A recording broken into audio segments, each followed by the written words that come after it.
The Venture Strategy Group at Unbuilt Labs is pleased to announce our Innovator in Residence program, a program we have been piloting in the last year.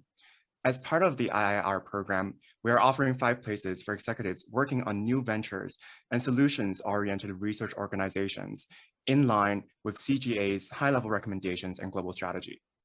We are pleased to have 2 of our innovators in residence from our pilot program here with us today, who will be presenting their initiatives. Please welcome Dennis Larsen, co-founder and director, Initiative for Global Sustainable Economies, and university lecturer at UIBI Norwegian Business School. Dennis, would you like to present? Coming at you from Oslo, Norway today, hence the northern lights in the background. The Initiative for Global Sustainable Economies was developed out of the foundational concept that we need to focus more on informing better business and political decision-making from the concept of long-termism and ensuring that business decisions and political decisions benefit not only current needs of society and stakeholders, but take into account future stakeholder and societal needs, and really embody also the requirements of the planet and the ecology. And I think back to the Norwegian previous Prime Minister, Gro Harlem Brundtland, who was part of the United Nations, of course, Brundtland's Commission named after her, who was one of the sort of godmothers of sustainability, if you will. And the UN Commission defined sustainability as meeting the needs of the present without compromising the ability of future generations to meet their own needs. And this is what we need to start to embrace and embody to a greater extent in our economic modeling and in our business and political decision-making. So I want to bring to life kind of 5 overarching points that led to us to focus on this initiative, and then I'll end with some a bit of detail around the initiatives that we're looking at exploring connected to this. So very high level, we see changes in the field of economics. We need to re-explore what economics is becoming and how it can inform better decision-making. We see increased polarization, populism, and short-termism in decision-making, which can be seen to be halting progress towards more sustainable and circular economic systems. We're starting to see also increased fatigue in concepts such as ESG, kind of overused terms. We've heard about greenwashing. We see also in the political and media discourse, a bit of fatigue setting in around the concepts. We see also that reporting standards are evolving both internationally as well as from an EU and even the SEC, looking more at how companies should be reporting on climate impacts, but also other ESG material issues, which can have both positive and negative impacts on true sustainable business models. And finally, we do see increased anti-greenwashing activism on the part of NGOs. And we're seeing that some business leaders are shirking away from taking bold action and indeed being more careful in their claims, given the potential counter reaction that they will be facing. So just very briefly, to bring some of those points to life there, I mentioned economics is changing as a field of study, as a field of science, but also as a concept. We're moving much more towards circularity, regenerative economics, donut economics, organic, more systems approaches. And really, when I studied economics back in the 90s, there was this concept of a homo economicus, like this rational, all-knowing being which governed all the economic models and decision-making. Course, an impossible concept. So we're starting to see in the field of economics more infusion of sociology, psychology, more the empathy and emotional concepts as well as understanding that there are boundaries, upward boundaries in terms of what the climate can hold, which need to be factored into economic decision-making. Second, we all have seen so much enhanced or increased polarization over the last few years.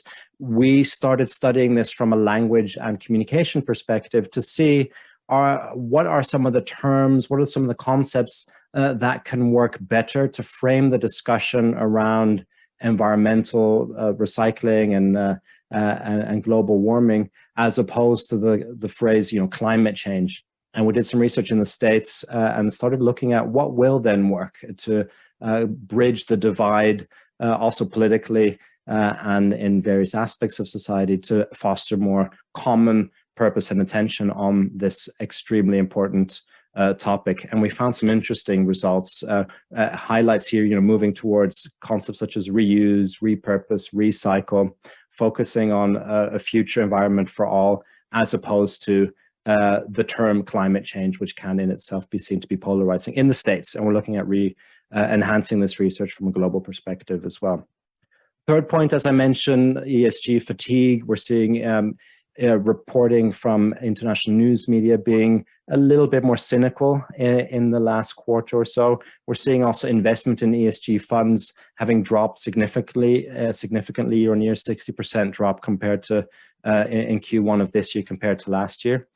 So a bit of fatigue is setting in both from the financial markets perspective, where we had a positive ripple effect initially when Larry Fink heralded a new age of companies being forced or at least expected to focus much more on purpose and on sustainability, moving from shareholder to stakeholder capitalism. But we're now seeing a bit of a pendulum shift towards the other side again in terms of more pure short-termism and financial capitalism, and not paying enough attention to longer-term negative externalities and impacts on societies.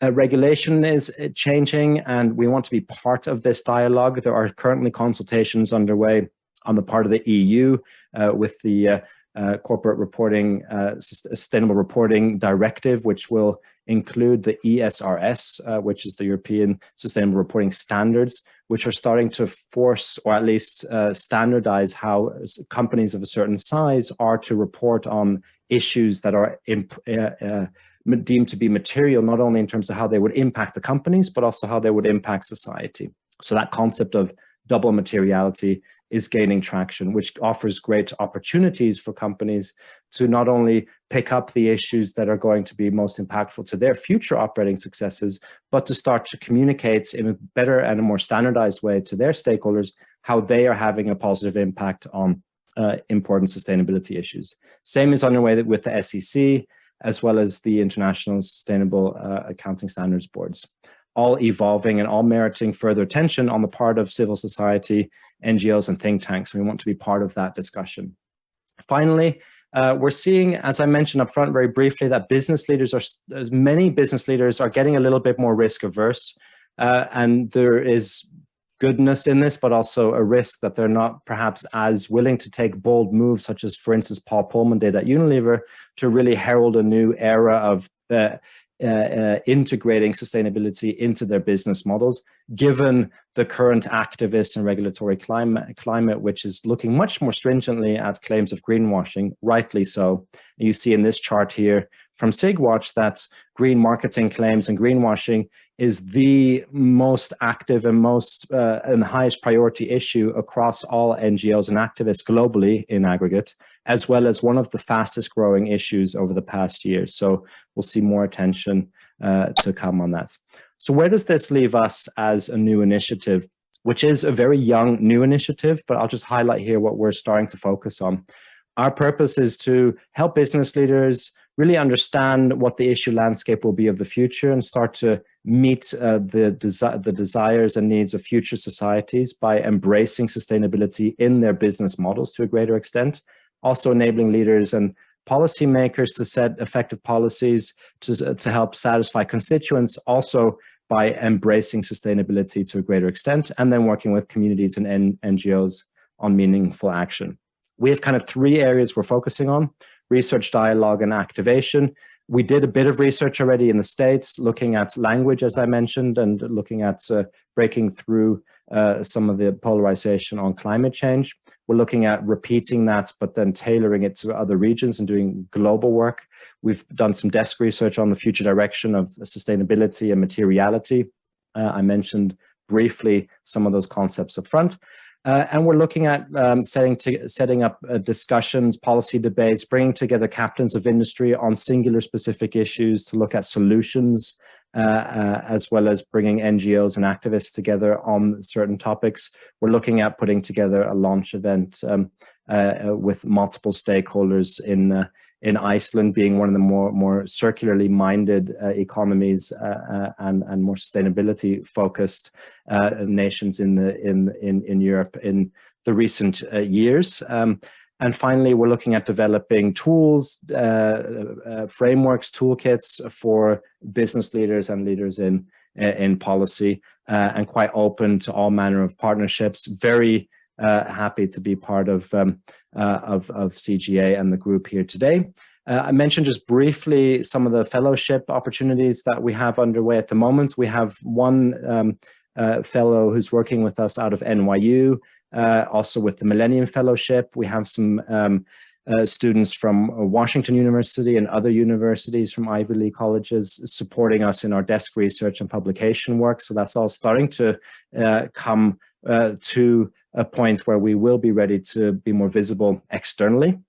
We also have some different kind of partnerships. One here, Benjamin van Wong, who's also on our advisory board, an artist whose key focus is on sustainability. You see some of his work on the screen here, really focusing on bringing to life the issue and also partnering with us. You see here our advisory board at the top. I mentioned Benjamin, you know Marvin inside out, Paula, of course, from Iceland, very much into the entertainment and venture capitalist industry. Fred, an ex-partner at PwC, and Scott, he's the CEO of the Glass Packaging Institute of the States, a very circular organization. And at the bottom there, the core team as it stands at the moment. So that's just a quick run through some of the things we're looking at in our initial setup. And again, very pleased to be part of this initiative and look forward to taking things forward. Thank you very much. Thanks for having me. That was awesome. Thank you very much. We are pleased to welcome our second innovator in residence from our pilot program, Shady Damaty, Ph.D., president of Opsci and co-founder of Holonym. Thank you, everybody. I'm assuming you can all see this. I'm not hearing any dissenting voices.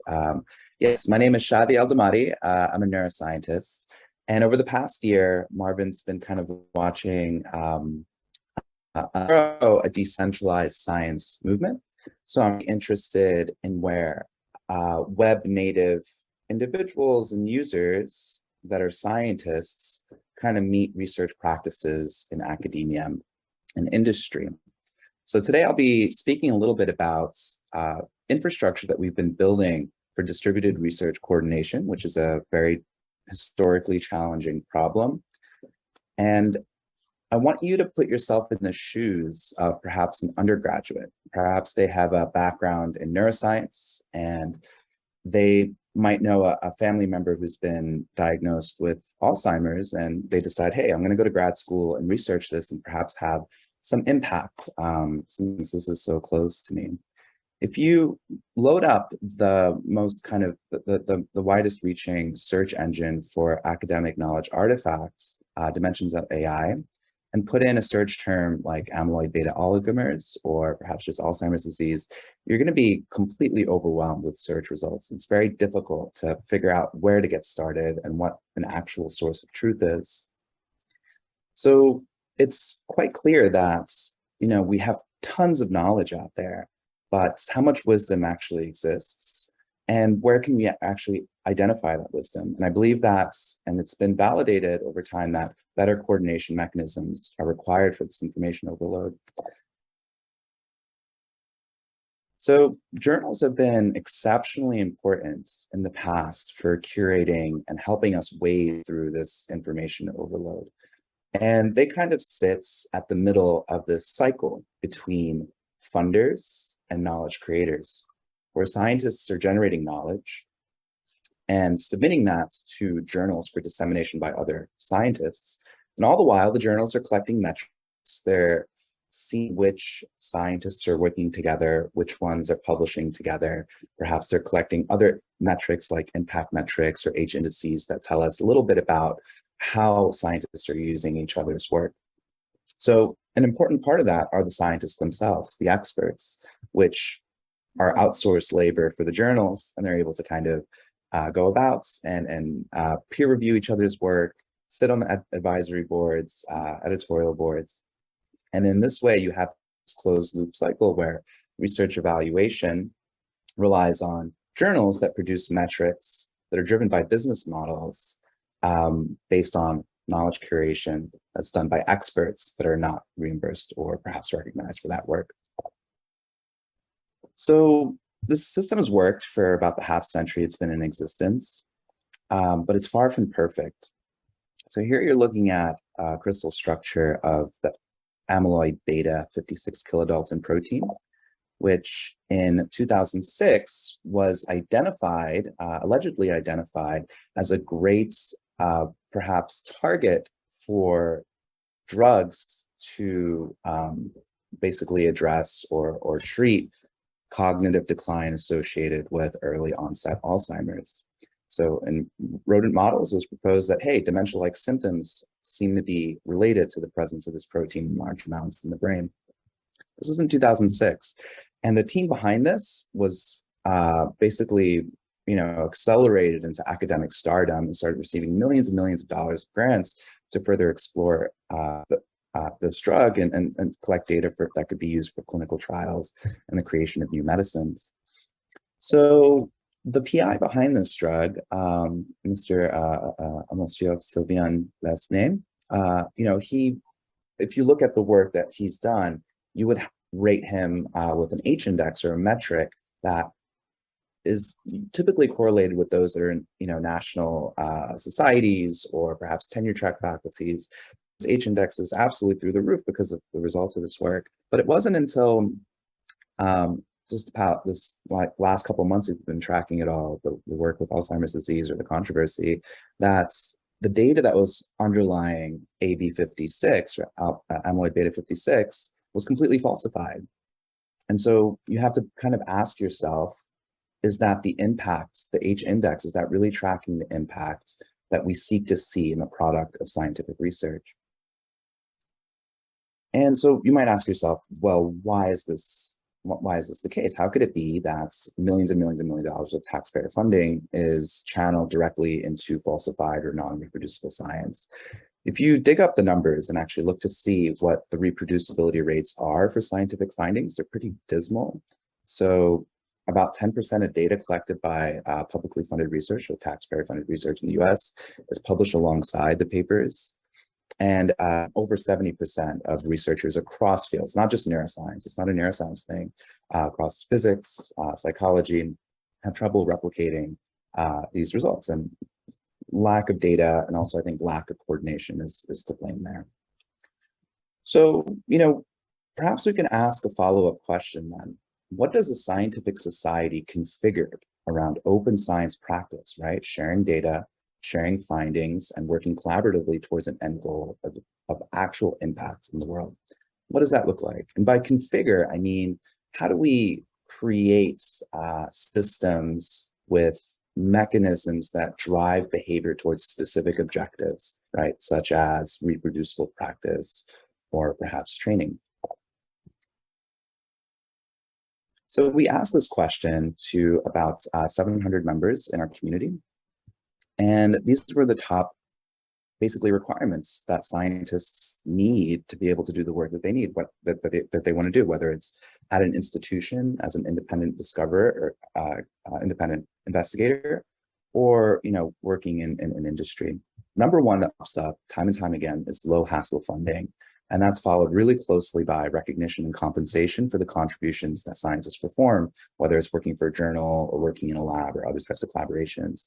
And the last two that kind of really stuck out to us were the need for global community collaboration and connection. Scientists often feel very isolated and siloed in the work that they do, and being able to actually tap into the wealth of data that's being generated over the past 10 years with the emergence of major consortia for data collection and targeted research initiatives.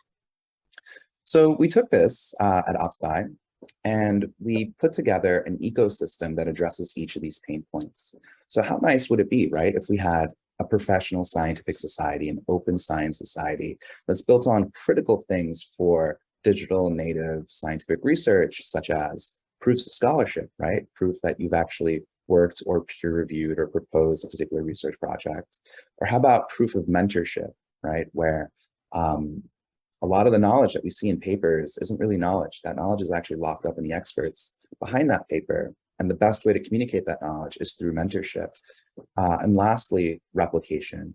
Can we prove that a finding really is a finding that can be generated time and time again and actually be used for downstream impact through drug developments or knowledge that can be used to inform policy or evidence-based practice? So today I'll take you through 3 of these platforms or protocols that we've built to address these pain points. The first one is Verse. So Verse is built as on top of ORCID as a cryptographic, verifiable academic identity. So the key here is that we're allowing any academic anywhere in the world to produce or self-attest claims about themselves and their credentials and own all artifacts or behavior or events that are linked with that. So we start off with ORCID, which is the de facto scientific identity, I guess, persistent identifier. And we put that on a decentralized or distributed ledger so that other applications and other academic web services like other journals, Figshare, you name it, can read off of that. So what does that really look like in practice? Well, we have these linked and verified academic web accounts that allow us to pull in research and information from various sources and interoperably linked web services, making research more discoverable. A part of this also is community and connection, right? So how do we go from scholarship to mentorship? And by making fellowships permissionless, right?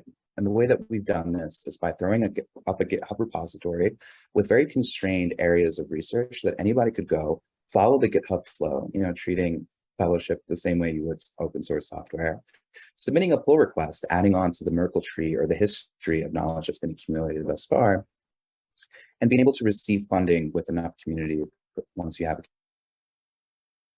The way that we're exploring funding now is through the minting of these interoperable digital artifacts called impact certificates that could be cross-listed on capital impact markets. Anyone who decides to spin up a capital impact market will be able to pull the specification from the distributed ledger where it's minted and allow us to fund directly those fellowships, proposals that have demonstrated or anticipated impact. The last component and the part that we've spent the most time on is the 3 data commons. So as you might have noticed in that very first slide that I showed you, we have over 100,000 papers that are just related to amyloid beta oligos, right? But only about 69 data sets. And that's a major, major problem. Each of those papers should have companion data sets that allow us to reproduce and verify those results. So we've done that. We've built a data commons that provides the benefit of free data archival for massive data sets. So if I was a scientist and I wanted to share my 1 terabyte neuroimaging data set. I actually have a 1 terabyte neuroimaging data set that I need to share at some point. And if I try to publish that through Figshare, I'm going to be paying a couple of $1,000s for the open access fee to get a DOI, to have that archived and make sure that my collaborators can access it. So we've done this for free. We're building on incentive engineering mechanisms for distributed storage networks. That's how we can make that free as a public good. And we ask in return that researchers upload data in a specific standard. So when they do upload in a specific standard, we mint them an impact certificate because they're practicing with open science principles in mind, right? They're uploading data in machine readable formats, which allows subsequent fellows, researchers, and so on to be able to execute code remotely on those and being able to build out this web native impact research network. So what this makes possible is retroactive funding, right? So you can complete the project, you put in the work to making it reproducible within a specific data standard that's appraised by the community. And that'll show up on an impact market where you can receive a retroactive reward from a government funder or other types of impact-based philanthropy or grant making. So I asked the question, how could we configure a society around open science practice that incentivizes the kind of behavior we want to see in impact-driven science, right? So I've taken you a little bit through some of these components, and there are many others too. This is just a starting point where we start off with verified academic credentials, which allow us to do things like prove fellowships, prove mentorship, prove that you're acting reproducibly in your scientific practice, And through impact certificates, we can unlock both sides of the funding conundrum for science, right? We can proactively fund those with great track records that have promising, perhaps projects or proposals that might have knock-on impacts. And then also retroactively fund those projects that maybe at the onset didn't seem very fundable, but once it was completed and the impact was demonstrated, we could allow the funds to recoup perhaps the time or the talent that was invested into that. Key to this is that everything is creator owned, and that's because we're allowing researchers to self-attest their credentials. And lastly, it's community governed as well, although I don't think I'll have time to go into that too much. So I just want to say thank you all. You can learn more by just searching up the hashtag DSci. And if you want to check out kind of more of our writings or how we're thinking about things or participate in some way, you can check out pulse.opsci.io. Thanks.